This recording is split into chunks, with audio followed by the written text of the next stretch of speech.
Students, अपना प्रश्न संग्रह 15.3 चल रहा है और प्रश्न संग्रह 15.3 में हमने एक ही क्वेश्चन किया था पहला।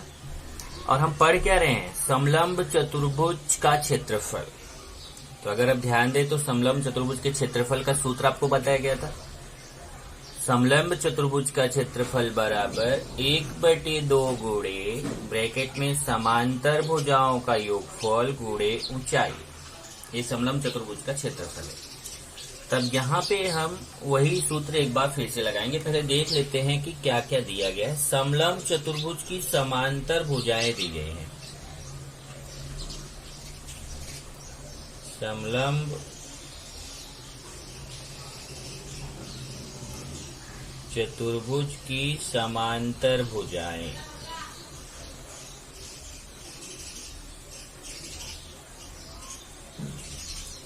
एक 8.5 सेमी है, दूसरा 11.5 सेमी है। 8.5 सेमी तथा 11.5 सेमी ये समलंब चतुर्भुज की समांतर भुजाएं दी गई है और ऊंचाई दी गई है। ऊंचाई दिया गया है 4.2 सेमी। ऊंचाई कितना दिया है? 4.2 सेमी। तो एक बार फिर से चेक कर लीजिए। समलंब चतुर्भुज की समांतर भुजाओं की लंबाई है 8.5 सेमी, 11.5 सेमी और ऊंचाई कितना है? 4.2 सेमी। और हमें निकालना क्या है? हमें उस चतुर्भुज का क्षेत्रफल निकालना है। इसलिए समलंब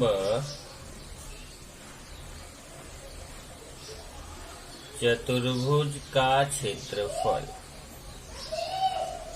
तो पहले सूत्र लिखेंगे। सूत्र क्या है? 1/2 गुणे ब्रैकेट में समांतर भुजाओं का योगफल ब्रैकेट बंद फिर गुणे ऊंचाई। यही तो सूत्र है। अब इसी में मान रख देते हैं। 1/2 गुणे समांतर भुजाओं का योगफल। अब देखिए ब्रैकेट लगाइए। ये जो समांतर भुजाएं 8.5 और 11.5 है, इनका योगफल करना है, मतलब इनको जोड़ना है। तो 8.5 प्लस 11.5 और गुणे ऊंचाई। ऊंचाई कितना है? 4.2। तो चेक कर लीजिए। पहले 1/2 गुणे फिर समांतर भुजाओं का योगफल, मतलब ये जो समांतर भुजाएं हैं 8.5 और 11.5, इन दोनों को जोड़ना है। योगफल मतलब जोड़ना है। 8.5 प्लस 11.5 और गुणे ऊंचाई। ऊंचाई कितना है? 4.2। अब इसको जोड़ लेते हैं। 1/2 गुणे 8.5 में 11.5 जोड़ेंगे। तो यहाँ देखिए मैं जोड़ के दिखाता हूँ। 8.5 में 11.5 जोड़ेंगे तो ये 5 5 10 और 8 1 9 1 10 और 1 2 आएगा कितना? 20। 20.0। 20.0 का मतलब 20 गुणे 4.2। तो ये दोनों को जोड़ा तो 20 आया, क्योंकि दशमलव के बाद 0 का मतलब नहीं। अब 2 से 20 को काट दो। 2 से 20 को काटेंगे कितना आएगा? 10। 2 से 20 को काटेंगे मतलब 20 भागे 2। तो 2 1 के 2 और 2 पर 2 1 के 2 और यहाँ 0। तो कितना? 20 में 2 का भाग दिया 10 गुणे 4.2। अब 4.2 में 10 का गुणा कर दीजिए। तो जैसे 4.2 में 10 का गुणा करेंगे तो यहाँ 1 0 है, तो 0.1 का स्थान खिसक जाएगा, मतलब 42 आएगा। 4.2 में 10 का गुणा करेंगे ऐसे देखिए। 4.2 में जब आप 10 का गुणा करते हो 0 0, फिर ऐसे आता है 0 2 4 और 1 स्थान बाद दशमलव, तो 42.0 आता है, मतलब 42। तो यही उत्तर हो जाएगा। जो 42 आपका आया यही उत्तर हो जाएगा। लेकिन इसकी इकाई यहाँ पर लिखना है। इकाई से क्षेत्रफल है तो इसकी इकाई क्या हो जाएगी? वर्ग सेमी। यहाँ पे लास्ट में उत्तर लिख देते हैं। उत्तर समलंब चतुर्भुज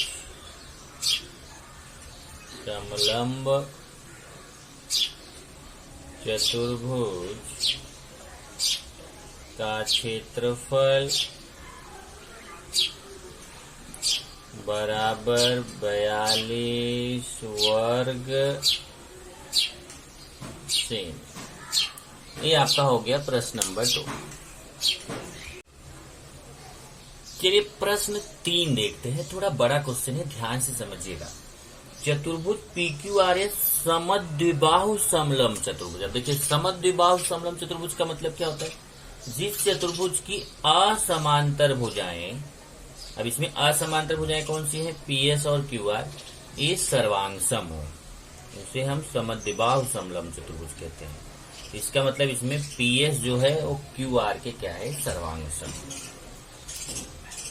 दूसरा, अभी ध्यान दीजिए, यहाँ पे बना नहीं, लेकिन आप देखो समद्विबाहु समलंब चतुर्भुज। समद्विबाहु समलंब चतुर्भुज में क्या होता है? जो असमांतर भुजाएं होती है आपस में सर्वांग सम होती है, मतलब PS और QR दोनों आपस में सर्वांग सम रहेगा। और क्या दिया हुआ है? इसमें कुछ मान दिए हैं, जैसे लेंथ PQ दिया है 7, देखिए PQ 7 दिया है, 7 सेमी। और ये PM लंब है, SR पर लंब होने का मतलब यहाँ आके इस तरफ भी 90 अंश बनाएगा, इस तरफ भी 90 अंश बनाएगा। और SM दिया है 3 है, देखिए SM 3 सेमी दिया है। समांतर भुजाओं के बीच की दूरी है, जो PQ और SR दोनों समांतर भुजाएं, इनके बीच की दूरी दिया है 4 सेमी।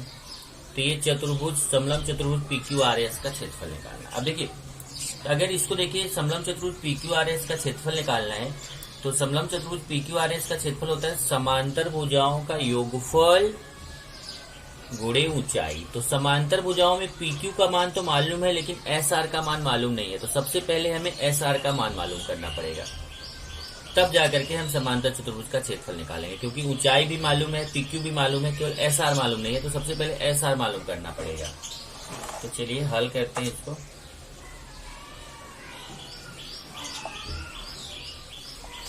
चतुर्भुज PQRS यह समलंब चतुर्भुज है।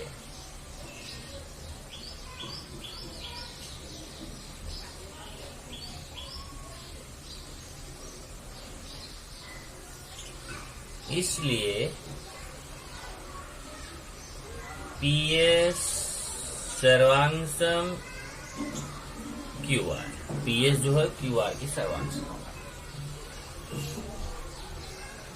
उसके बाद PQ दिया है 7 सेमी। PM लंब है, देखो SR पर। SM दिया है 3 सेमी। और समांतर भुजाओं के बीच की दूरी, अब देखिए समांतर भुजाओं के बीच की दूरी कौन है? PM है 4 सेमी। अब यहाँ पे एक एक्स्ट्रा डायग्राम में एक एक्स्ट्रा काम और करेंगे। यहाँ से देखिए, जैसे PM खींचा लंब ना, ऐसे हम यहाँ Q से भी लंब खींच देंगे। देखिए ऐसे यहाँ से लंब खींच दिया QN। जैसे PM लंब है वैसे QN भी हमने, क्या देख लीजिए जरा, PM लंब है वैसे हमने QN भी लंब खींच दिया। तो QN लंब SR, देखिए QN लंब SR खींचा।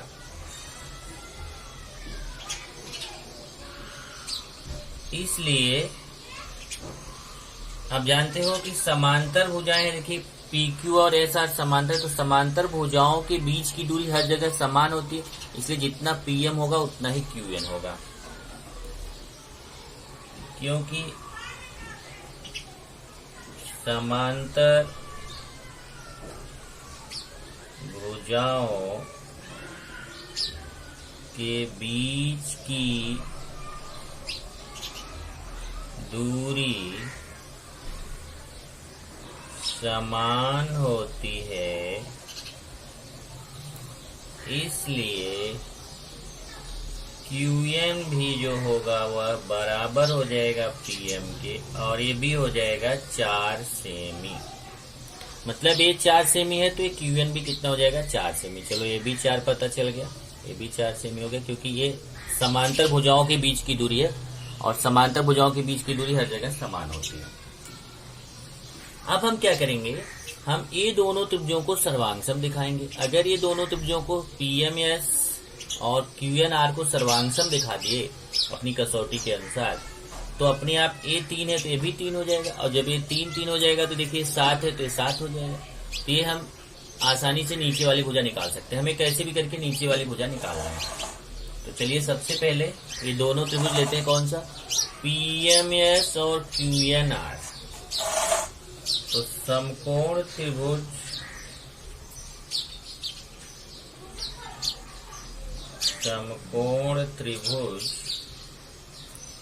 PMS तथा त्रिभुज QNR में, अब देखिए समकोण त्रिभुज में ध्यान से देखिए, कर्ण भुजा कसौटी आपने पढ़ा था। ये देखिए 90 अंश के सामने, यहाँ 90 अंश के सामने PS कर्ण हो गया, और इसमें 90 अंश के सामने QR कर्ण हो गया। तो PS QR के बराबर है, देखिए समान है। और इसकी एक भुजा PM, इसकी इस त्रिभुज की एक भुजा PM, इस त्रिभुज की एक भुजा QN के सर्वांगसम है, क्योंकि दोनों 4 है। तो इस तरीके से दोनों त्रिभुज सर्वांगसम हो जाएंगे कर्ण भुजा कसौटी से। और जब कर्ण भुजा कसौटी से सर्वांगसम हो जाएंगे तो अपने आप SM 3 है तो NR भी 3 हो जाएगा। यही चीज यहाँ पे हम बताएंगे। पहला भुजा, पहले भुजा नहीं, वो कर्ण है, भुजा नहीं है बल्कि कर्ण है। कर्ण PS सर्वांगसम कर्ण QR। दूसरा भुजा PM सर्वांगसम भुजा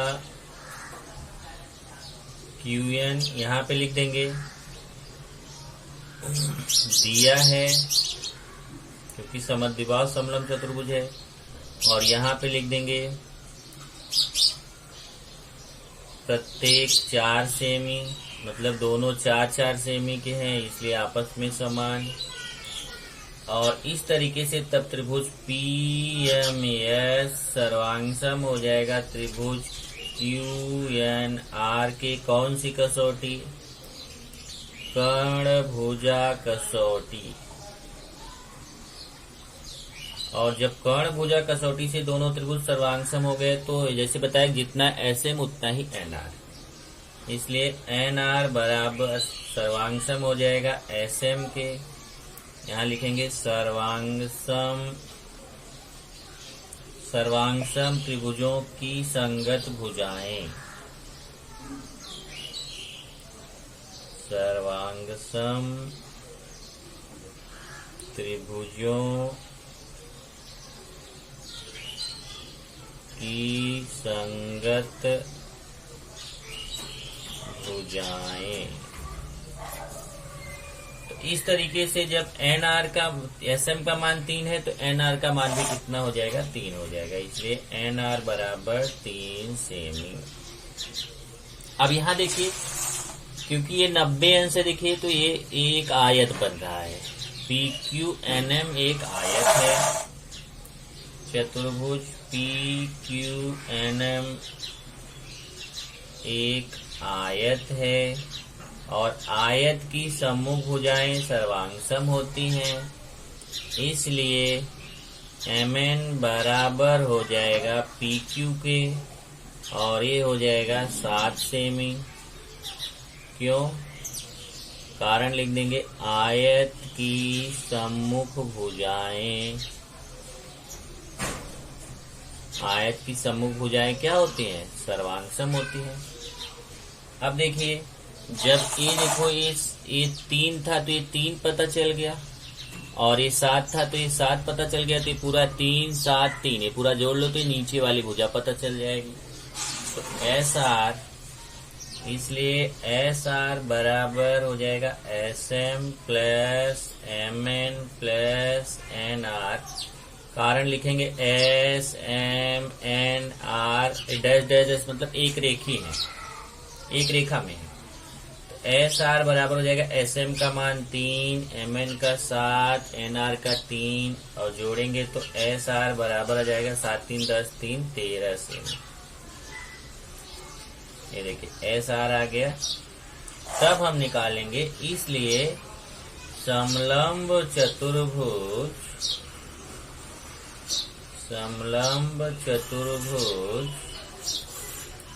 PQRS का क्षेत्रफल। अब सूत्र वही है, 1/2 गुणे समांतर भुजाओं का योगफल गुणे ऊंचाई।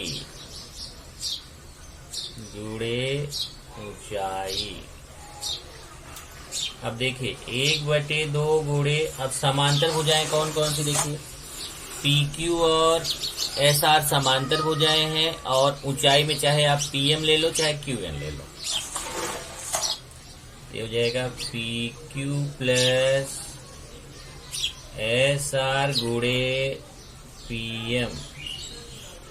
ये हो जाएगा 1/2 गुणे PQ का मान कितना है 7 और SR का 13 और PM का 4।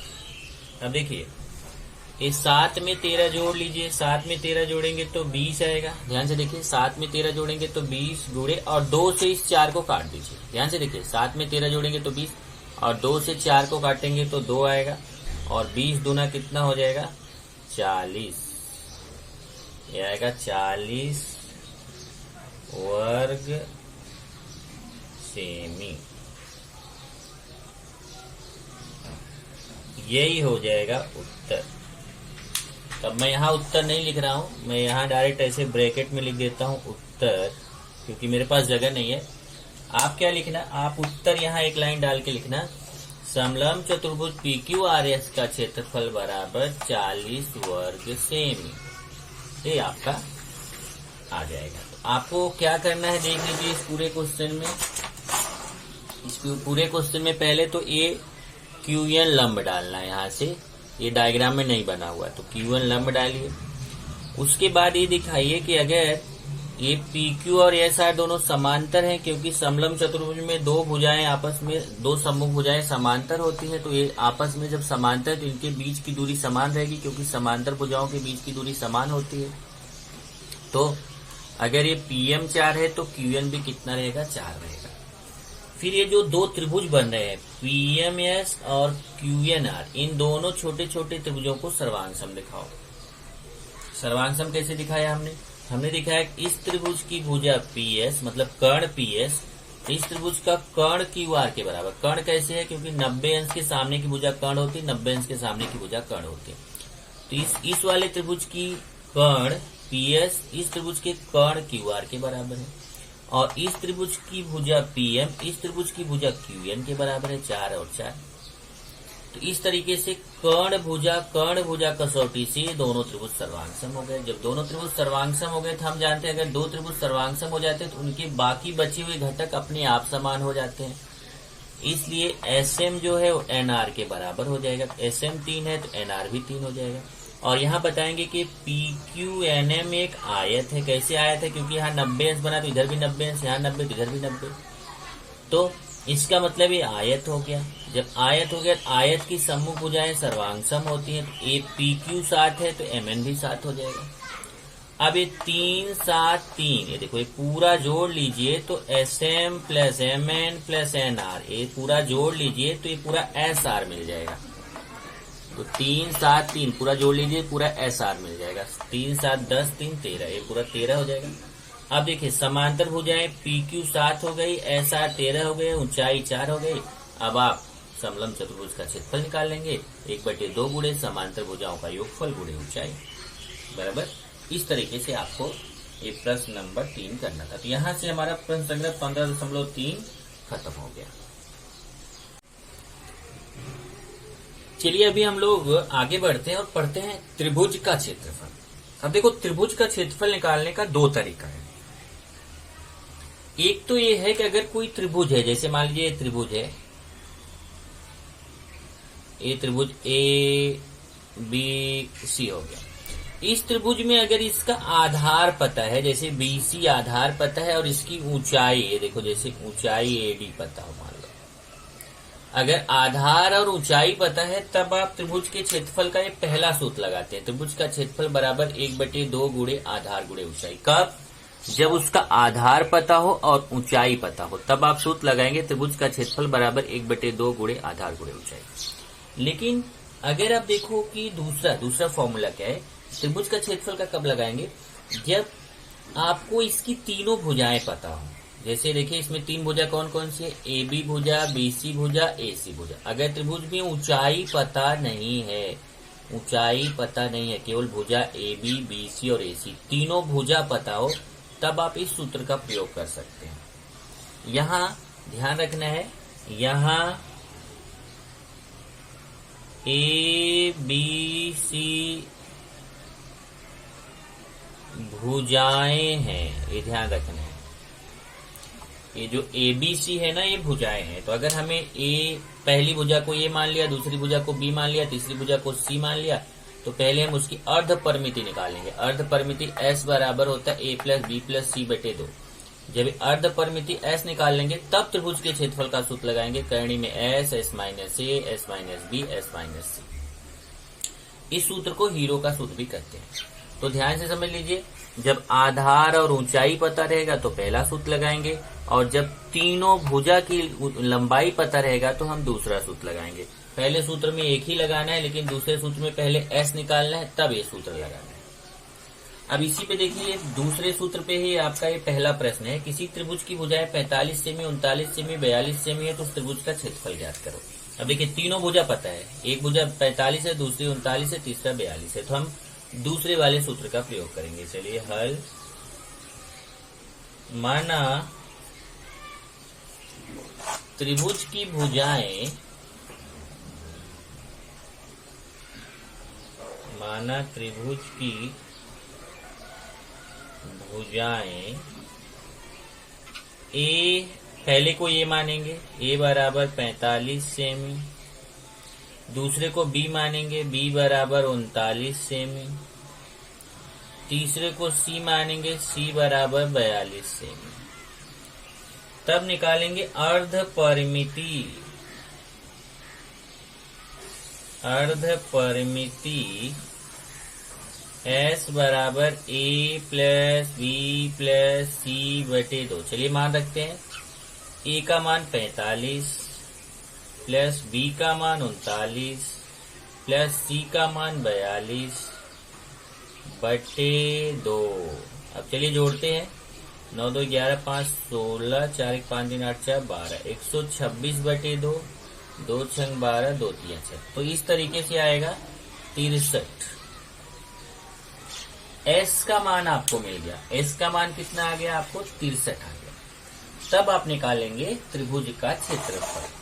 चलिए अब निकालते हैं। इसलिए